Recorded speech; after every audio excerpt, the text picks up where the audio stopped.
Olá! Agora que a gente viu a definição de commodity, de estado e de evento, a gente de cara já pensa, bom, deve ter um monte de commodity aí, né? Pois é, pela nossa definição de commodity, a gente vai ter um monte de commodities mesmo.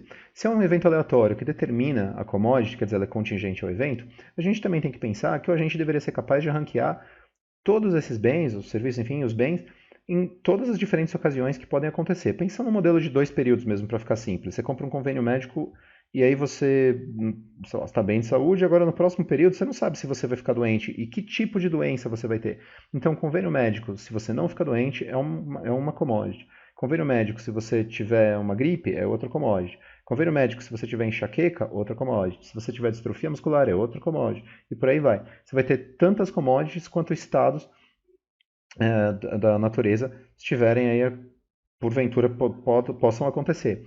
Então, e você, além de tudo, deveria ser capaz de ranquear, deveria ser capaz de dizer qual dessas cestas é preferida, né, de acordo com os estados que ainda vão acontecer. Então, essa é a grande dificuldade do que a gente está lidando agora. A gente tem muitas commodities. Então, vamos assumir agora que a gente tem finitas commodities, beleza? Vamos assumir que a gente tem L diferentes commodities. Uma cesta, então, é nada mais que uma lista de L valores, beleza? L valores. A gente vai consumir valores aí que suponho que variam entre, sei lá, dentro dos reais, a gente não vai sair dos reais. Então a gente só está trabalhando com um ponto em RL. Então, uma cesta de consumo nada mais é que um ponto em RL. Beleza. Quer dizer, eu tenho tantas commodities quanto estados eu tiver. Eu tenho exemplo de convênio médico, mas você imagina, você vai ter mais um monte de outros bens e um monte de outros estados, né? Bem, a gente então, além de saber que tem L commodities disponíveis aí, a gente tem que conseguir ordenar essas commodities, quer dizer, qual é preferida a qual. A gente tem cestas, então a gente vai trabalhar com cestas. A gente tem cestas de commodities, a gente tem que ser capaz de dizer qual delas eu prefiro consumir. Então a gente tem que ordenar nossas cestas de consumo e a gente faz isso por meio de uma coisa chamada relação de preferência. O Langwheeler ele trabalha só com preferência estrita, né? A gente pensa em uma cesta estritamente preferida a outra. Para quem lembra do Mascoléu, lá na página 6, capítulo 1, ele começa de uma forma mais geral. Ele não trabalha já direto com relação de preferência estrita, ele trabalha com nosso símbolozinho que parece um maior tortinho, que é o símbolo de sucessão, se vocês forem no LaTeX, é de sucessão. Ele trabalha com esse símbolo que tem um tilde, a gente vai ver daqui a pouquinho embaixo desse meu símbolozinho, que quer dizer ao menos tão bom quanto. Se eu tivesse a cesta 1 com esse símbolo aí, com um tildezinho embaixo, eu teria que a cesta 1 seria ao menos tão bom quanto a cesta 2. Mas do jeito que está escrito aí, eu tenho que a cesta 1 é estritamente preferida à cesta 2. Por causa disso, a forma como o Langwheeler define a função utilidade e até o conceito de racionalidade não está falando de indiferença, né?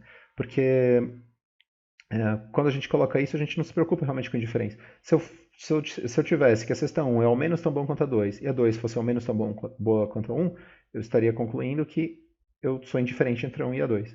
Não é isso que está acontecendo. Ele está dizendo aqui que a minha cesta 1 é estritamente preferida à minha cesta 2. Então vamos ver algumas características dessa relação de preferência. A primeira delas é que ela é assimétrica. O que quer dizer isso, né? Se eu prefiro A estritamente a B, então eu não posso preferir B estritamente a A. Beleza? Se eu tivesse a relação de ao menos tão bom quanto, aí eu poderia, beleza? Eu seria indiferente. Mas eu estou trabalhando com estritamente. Então, uma preferência assimétrica tem essa característica, né? Eu não posso preferir A a B e depois falar que eu prefiro B a A estritamente. A segunda característica que ele coloca, né, dessa nossa relação de preferências é que ela tem que ser transitiva. Ela tem que ser ela tem que ser porque a gente quer representar ela como uma função utilidade, que eu já vou falar daqui a pouquinho. Se ela for transitiva, eu digo que essa relação de preferência obedece à seguinte propriedade. Se eu prefiro uma cesta A a uma cesta B e prefiro uma cesta B a uma cesta C, tudo em termos estritos, então necessariamente eu prefiro a cesta A à cesta C. Isso é uma relação transitiva. Quando vocês forem ver lá no Mascoléu, caso vocês queiram, página 7, ele toma um cuidado um pouquinho maior porque ele está pensando também em diferença.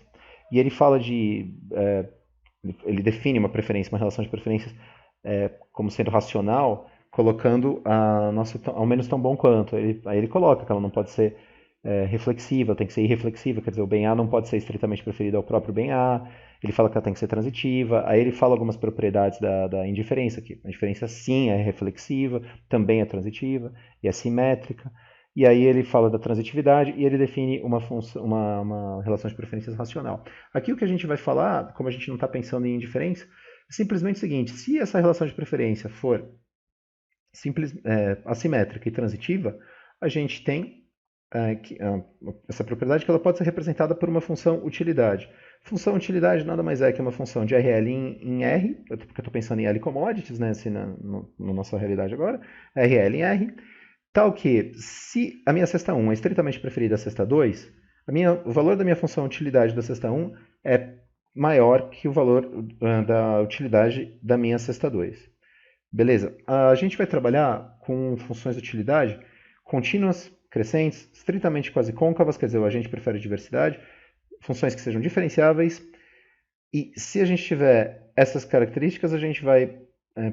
tudo bem, a gente está impondo isso, você pode pensar assim, tem casos em que a função utilidade é descontínua, ela não é crescente. Bom, beleza, você pode pensar vários exemplos, mas a gente não vai trabalhar com eles, a gente vai trabalhar com preferências bem comportadas e tudo mais. Muito bem, só para facilitar, a gente vai dificultar em outros pontos. Bom, se é assim, a função utilidade vai servir para ordenar os pontos em RL da forma, abre aspas, correta, beleza? Quer dizer, correta de acordo com as minhas relações de preferência. O que é importante também, né? A função utilidade serve para ordenar os pontos de RL. Ordenar os pontos de RL, quer dizer, o valor que ela dá para a gente não é tão representativo. O que é importante é que se eu prefiro uma cesta 1 a uma cesta 2, o valor que a minha função utilidade dá para a cesta 1, o valor da utilidade da cesta 1 tem que ser maior que da cesta 2. Só que é claro que a minha relação de preferências pode ser representada por várias funções utilidade. Beleza? Então, você pega uma função u, que representa a minha relação de preferências. Se eu tiver uma função v, que é 2 multiplicado pela função u, beleza? De x, para todo x do meu domínio, aí todas as cestas que eu tiver, eu também vou ter uma representação da minha função utilidade, beleza? Das minhas preferências, da minha relação de preferências.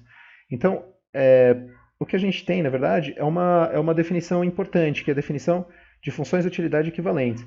Duas funções de utilidade são equivalentes se uma pode ser obtida a partir da outra, por uma transformação positiva. Transformação positiva é o seguinte: se eu tiver você pensa duas funções de utilidade, a função u e a função v. Se a função v for um f de u, sendo que o f é uma função crescente de R em R, eu tenho que a v e a u são equivalentes. Aí, como exemplo, tem a raiz de x1, x2. Né? Se eu tenho a raiz de x1, x2 e eu coloco aí, faço uma função f vai ser a função logaritmo dessa raiz de x1, x2, que é uma função crescente, como é que vai ficar? Né? Bom, vai ser meio multiplicado pelo ln de x1, x2, ln de x1, x2 é ln de x1 mais ln de x2. Então, essas duas funções são equivalentes, beleza? Qual que é o recado disso? A função utilidade é ordinal, ela é ordinal. Seu valor não pode ser comparado com o valor de uma outra função utilidade equivalente. O que importa é que elas ordenam as nossas cestas de consumo. É isso que é o que é mais importante desse tipo é isso que a gente quer, né? A gente quer uma função de utilidade que ordene as nossas cestas. Dito isso, a gente pode dar um passo adiante. Bom, se eu consigo ordenar as cestas, eu consigo escolher as quantidades de cada bem que me deem a maior utilidade possível, aí a gente entra no problema de maximização. A gente pode trabalhar com a maximização da função de utilidade se tiver algumas características aí para prestar atenção. Então vamos lá. Entre todas as cestas possíveis, tem um monte de cesta disponível para um agente. Tem L commodities, ele pode fazer combinações do consumo dessas L commodities de acordo com o que ele quiser. Tem uma restrição? Tem, a gente já vai falar disso. Tem uma restrição que é a renda do cara, ele pode gastar além da renda dele. Até pode, se ele puder pedir um empréstimo, a gente está falando de otimização intertemporal, isso é outra questão. Beleza, mas assim, ele tem uma restrição orçamentária. Muito bem, ele vai querer consumir aquilo que ele gosta mais, e que ele gosta mais dentro do que ele pode comprar. Então, o que ele gosta mais é dado pela maximização da função utilidade. O que ele pode comprar é justamente a restrição orçamentária que a gente ainda vai ver. Beleza, então, agora, nesse tópico, né, do capítulo, a gente vai ver alguns itens. Primeiro, dotação, trade, taxa de câmbio. Depois, maximização sujeita à restrição orçamentária. Depois, dicotomia. E depois, interpretação de preços relativos, taxa de juros e preço de seguro. Então, vamos começar com dotação, trade e taxas de câmbio. Taxa de câmbio aqui não é taxa de câmbio real por dólar, mas a lógica é a mesma. Eu estou trocando uma commodity pela outra, que eu não estou pensando em moeda, não tem moeda por enquanto, só estou fazendo o câmbio, a troca de um bem pelo outro, nesse primeiro momento. Cada um tem um determinado preço, eu estou achando as taxas de câmbio de um pelo outro. Bom, dotação é uma quantidade de commodity que um agente tem antes de fazer qualquer troca. Na maioria das vezes, o único item que uma pessoa tem, quer dizer, a única coisa que ela pode ter antes de fazer qualquer troca é o próprio trabalho. Né? Você tem um trabalho ao longo da sua vida, esse é o único item diferente de zero da sua dotação. Mas, assim, a priori, a gente tem aí uma definição bastante genérica. A gente pode ter um W1 que é trabalho, W2 podia ser, sei lá, comida, W3 habitação. Você não nasce com comida ou com habitação, você troca seu trabalho por esses outros bens. O lance é como é que você faz essa troca. Né? Você faz. E uma colocação importante. Aqui ele usa para denotar os elementos dentro do vetor de dotação, ele usa a letra W. Daqui a pouquinho, no livro, ele troca por ômega. Isso aí não é tão diferente, mas o ômega é diferente de W, né? Mas presta atenção nisso aí no livro. Enfim, a questão é como você faz essas trocas. Como você troca, então, o seu trabalho por habitação ou comida? Comida pode ser, como eu falei, a habitação pode ser o W2, a comida pode ser o W3. Né? Que no seu caso é zero, sua dotação inicial é zero, mas você gostaria de ter quantidades diferentes de zero. A gente faz essa troca por um sistema de preços. Num sistema de em competição perfeita, cada commodity vai ter um preço. E você não tem capacidade para influenciar esse preço. Você aceita ele porque você é muito pequeno em relação ao mercado como um todo. Eu não vou discutir aqui os pressupostos de competição perfeita. Imagina que a gente já tem isso bem consolidado. Mas em competição perfeita, cada commodity tem um preço, a gente não consegue influenciar. Então, qual é o valor inicial da minha dotação? O valor inicial da minha dotação é dado pela multiplicação do preço de cada commodity pela quantidade que eu tenho de cada um desses bens como dotação inicial, que é o valor que eu tenho antes de fazer qualquer troca. Então, eu represento isso com um operador somatório, simplesmente o preço do bem C multiplicado pela quantidade que eu tenho antes de fazer qualquer troca, a dotação inicial desse bem C, ou eu posso colocar em notação matricial, essa aqui é uma multiplicação uma matriz linha para uma matriz coluna. Você pode pensar um vetor, né? Um vetor sempre tá no Mascoléu, no apêndice isso. Um vetor sempre é coluna, só que por questão de notação a gente representa muitas vezes o vetor como linha e coloca até um transposto nos livros, né? Mas o que a gente tem aí no fundo é uma multiplicação de dois vetores. Já que é uma multiplicação de dois vetores representados como uma matriz linha e uma matriz coluna, o que a gente tem na verdade é o produto interno do vetor preço com o vetor quantidades de dotação inicial. Então esse é o valor da minha dotação inicial, esse é o valor inicial da minha dotação. Beleza? Muito bem, isso é o que eu tenho antes de fazer qualquer trade. Aí a gente vai definir restrição orçamentária. Porque assim, eu posso, a partir do momento que eu tenho uma quantidade que eu nasci com ela, sei lá, que como eu falei, pode ser trabalho, sua capacidade de trabalhar, eu vou ter que fazer trocas. Eu posso consumir a quantidade que eu quiser dos bens aí que estão disponíveis no mercado? Bom, na verdade não, vai depender de quanto eu tenho a princípio na minha dotação. Para definir restrição orçamentária, a gente tem que pensar primeiro em combinações de consumo de bens que a gente vai querer. Suponha que esse vetor x1, x2, x3 é o meu vetor que indica quais quantidades eu quero ter de cada bem que está disponível no mercado. Beleza? Eu posso consumir qualquer combinação dessas quantidades aí, de x1 a xl, desde que o valor que eu vou consumir, ou seja, quanto eu vou gastar, né, o valor do consumo final, o valor do meu gasto, quanto eu vou gastar para consumir essa cesta, não exceda a minha dotação inicial.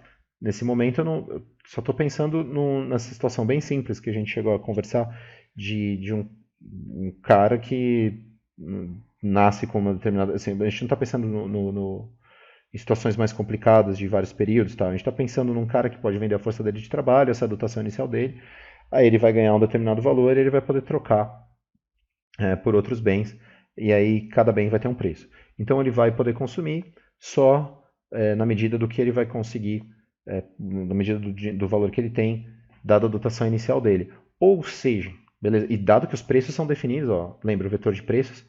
Aqui ele é dado, eu não tenho o poder de influenciar esse vetor. Beleza?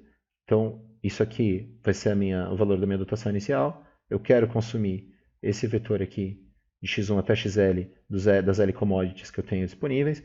Então, eu não posso exceder no meu consumo o valor da minha dotação inicial. Ou seja, o valor do meu consumo aqui não pode exceder o valor da minha dotação inicial. Então, P vezes X, beleza? Não pode ser maior que P vezes W.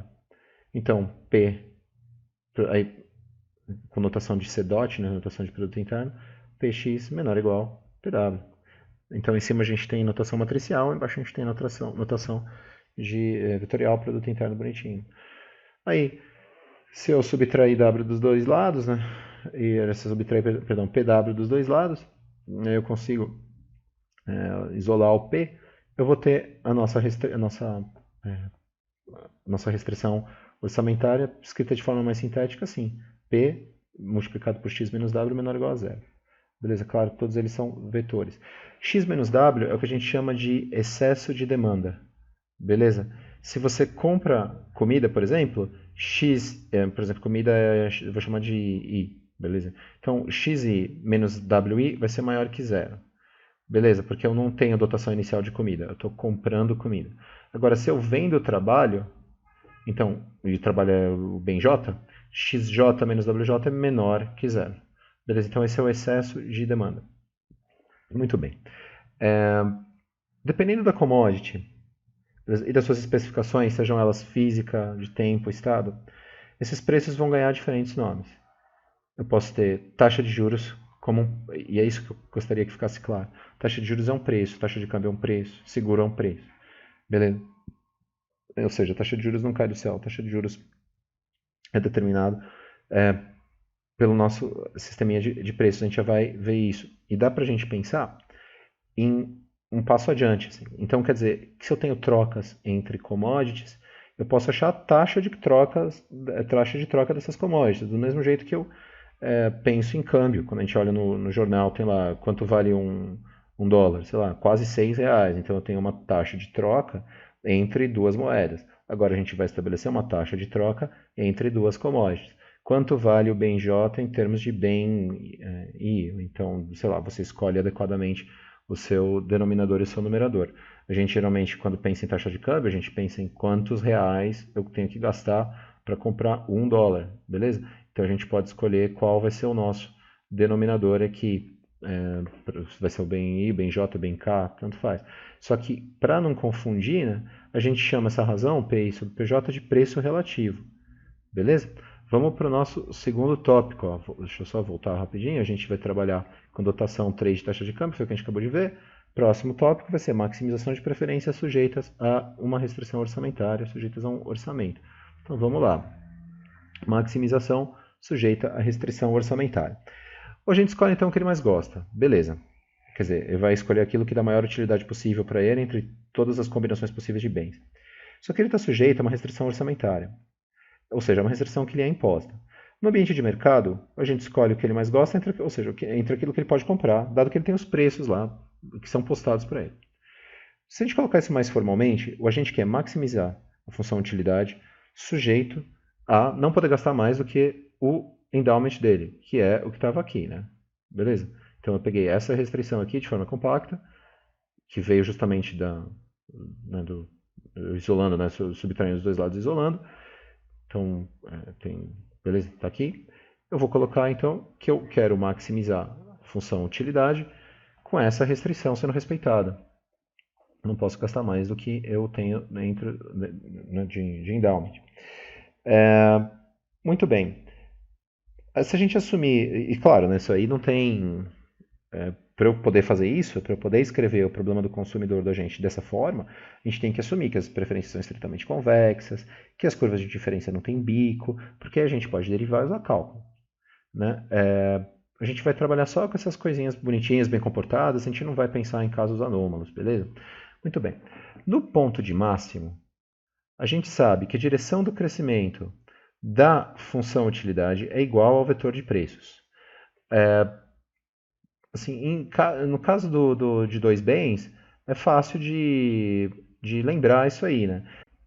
Então vamos lá, por causa de dois bens a gente tem a intuição um pouquinho mais clara, a gente sabe que a minha restrição orçamentária vai ser dada pelo cálculo da minha renda total, minha renda sendo I, ela pode ser calculada como o preço do bem X multiplicado pela quantidade a quantidade que eu vou comprar desse bem X, mais o preço do bem Y. Ficou feio, né? Mas o preço do bem Y multiplicado pelo bem Y. Para um determinado nível de renda, então, se eu isolar o Y, né? Colocando aqui, que aqui é o Y, né? Tem cara que chama de x1 e x2, tá? Aqui é o bem x. Então, se eu isolo o y, eu tenho a equação dessa reta, que vai ser dada por dividido por p de y, menos p de x dividido por p de y, vezes x, vezes x. Então, a minha inclinação dessa reta vai ser menos p de x sobre p de y. E eu tenho que a inclinação da minha curva de indiferença tem que ser igual a menos p de x sobre p de y nesse ponto de ótimo aqui.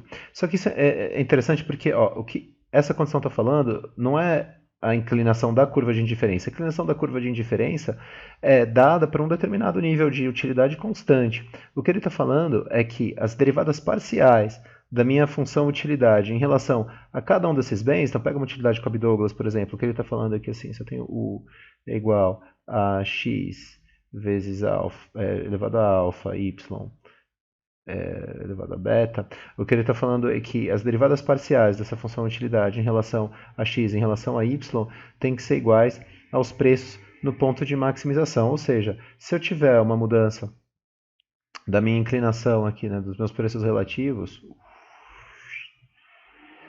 no meu ponto de máximo, eu tenho que ter a minha função utilidade novamente no ponto de máximo. Eu sei que está ruim, né? Mas é só para ilustrar. No ponto de máximo, o crescimento da minha função utilidade tem que ser igual ao vetor de preços também. Deixa eu apagar isso aqui que ficou muito feio.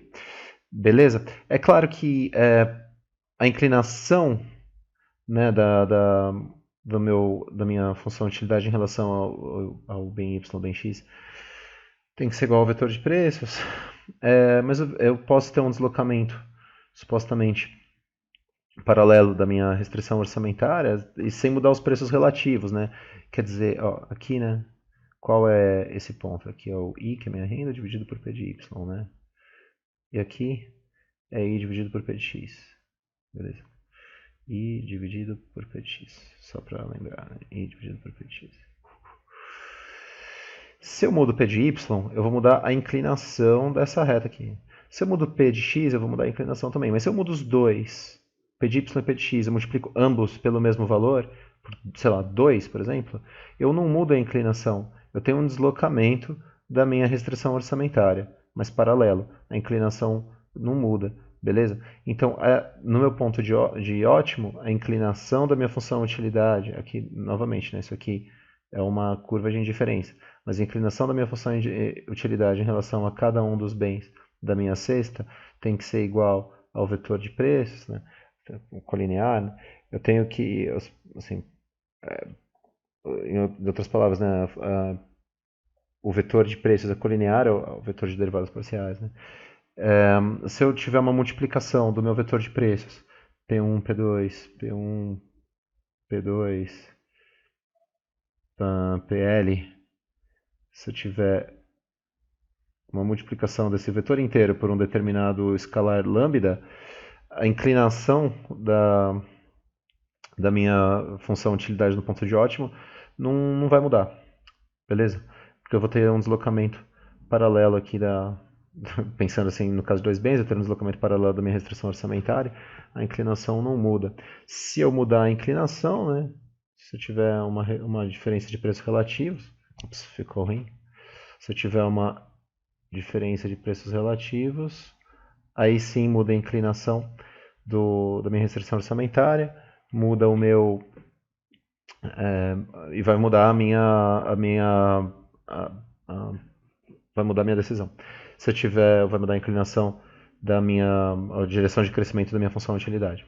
Beleza? A direção do crescimento da função utilidade tem que ser colinear ao vetor de preços. O vetor de preços é colinear ao vetor de derivadas parciais da minha função utilidade. Então, nesse caso, é relativamente simples com duas variáveis. Para mais variáveis, a gente, no fundo, o que está mostrando aqui é o teorema de Cantucker. Beleza? Eu não vou entrar no teorema de Cantucker para não dificultar, mas a intuição a gente tem, né?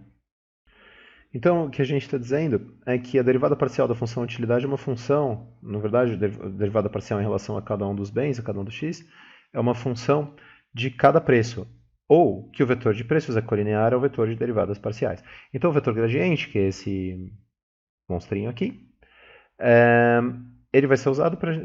Assim, cada um dos elementos desse vetor gradiente vai ter que ser igual ao preço. Então, a derivada do U em relação ao x1 tem que ser igual ao P1. A derivada do U em relação ao x2 tem que ser igual ao P2 no ponto de máximo. Mas mais que isso, se a maximização a gente está falando de maximização de uma função de utilidade, que tem algumas características.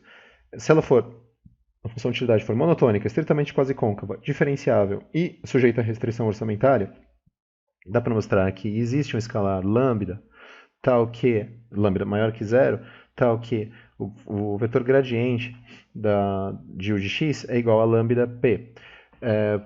Dando um exemplo para um determinado c, né, um determinado bem c, então a derivada parcial de U de x em relação a xc tem que ser igual a lambda vezes p de c. Essa é justamente a condição de primeira ordem do Lagrangiano. Aí o Lagrangiano está montado aqui, que a gente chama de L. A condição de primeira ordem é tranquila de achar. Aí com o Lagrangiano a gente pode resolver o problema de maximização usando simplesmente aquilo que a gente já vem fazendo desde a graduação, né?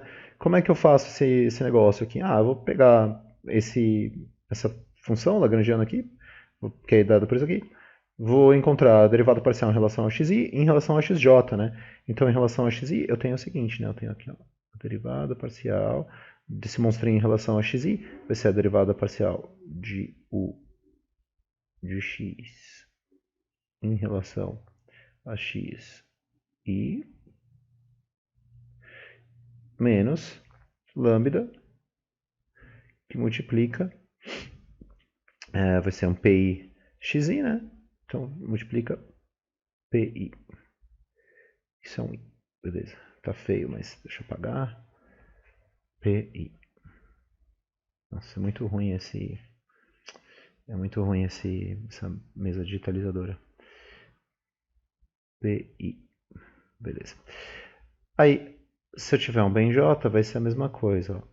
A derivada parcial da função utilidade em relação ao xj menos... isso é igual a zero, né? No ponto de ótimo. Estou esquecendo, igual a zero. Menos lambda